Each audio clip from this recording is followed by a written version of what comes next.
салом, як хабар. дар минтақаҳои гуногуни мамлакат дубора ба хомӯшнамоии нерӯи барқ шурӯъ карданд.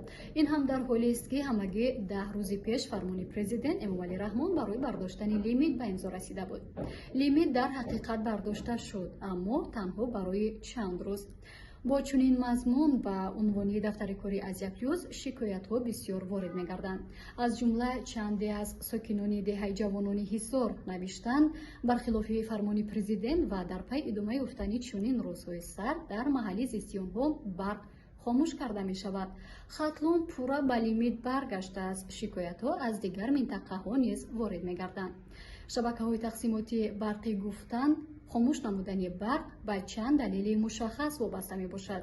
аз ҷумла ба ибрози онҳо дар минтақа давоми 50 соли охир хатои интиқолидиҳандаи барқ таъмирро надиданд ва дар робита ба зиёд шудани талаботи сокинон ба нерӯи барқ ба истифодаи барзиёд онҳо ба чунин фишор тоб оварда наметавонанд.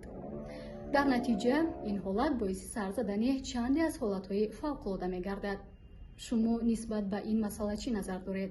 оё дар ҳақиқат сардиҳо ба лимит боис гаштанд ва ё ин танҳо як баҳонаи соҳавист? назари коршиносон оид ба ин ва чанде аз дигар масъалаҳоро метавонед дар телеграм канали мо бубинед.